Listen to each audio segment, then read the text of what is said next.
So there are also qualifications to reinforcement. So we'll cover the first three here.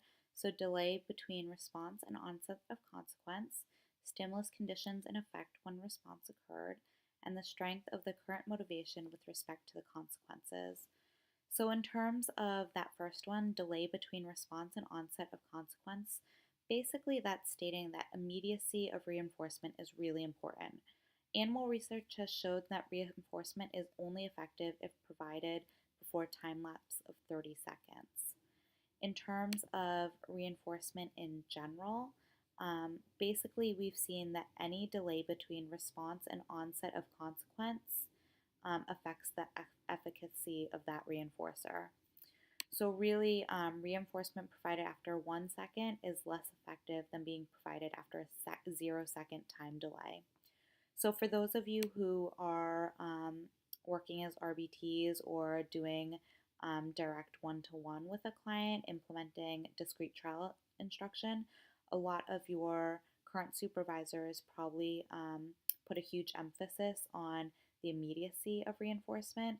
So I know with my team, I really say that reinforcement should occur within 3 to 5 seconds at the very most prior to the targeted behavior. And that really just goes back to research showing that every second that passes following a behavior decreases the efficacy of that reinforcer. So immediacy is really important in terms of reinforcement. In regards to stimulus conditions in effect when response occurred, so basically reinforcement makes the antecedent stimulus conditions more relevant. So we have an SD, the discriminative stimulus, and that basically is your antecedent stimulus, which has been correlated with the availability of reinforcement for a particular response class. So the SD signals that reinforcement is available, depending on specific behaviors. So that really goes into back to our three-term contingency. So the SD, your response, and the consequence. So if you look here at this graph, if we look at the phone ringing, picking up the phone, and a friend saying hi. So if we have our own phone, that may signal, the ringing may signal that reinforcement is available because possibly we know that a friend may be calling, and if we say hi, we get to talk to them. So typically, if it's our own phone, we'll pick it up more in the future. Our future frequency of answering the phone increases. However, if it is a stranger's phone, my behavior of picking up the phone may not increase in the future because that stranger's phone ringing doesn't signal that reinforcement is available. I don't really know who's going to be calling. So SD signals that reinforcement is available. Same way if you think of a stop sign. So at a traffic light, the stop sign signals that reinforcement is available. I'm more likely to stop in the future at the stop sign because I know I can look both ways and get through. So that stop sign signals that reinforcement is available. The third area here is that the strength of the current motivation with respect to the consequence.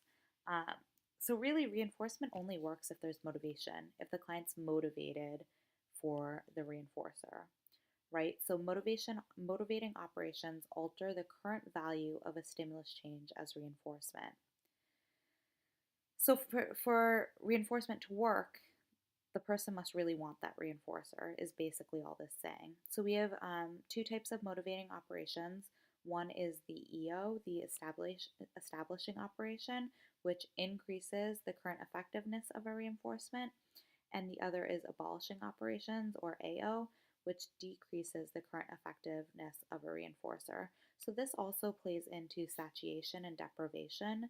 So if we want the current effectiveness of a reinforcer to maintain, we want to ensure that our client or our person, our targeted person, is deprived in that deprivation state of that reinforcer.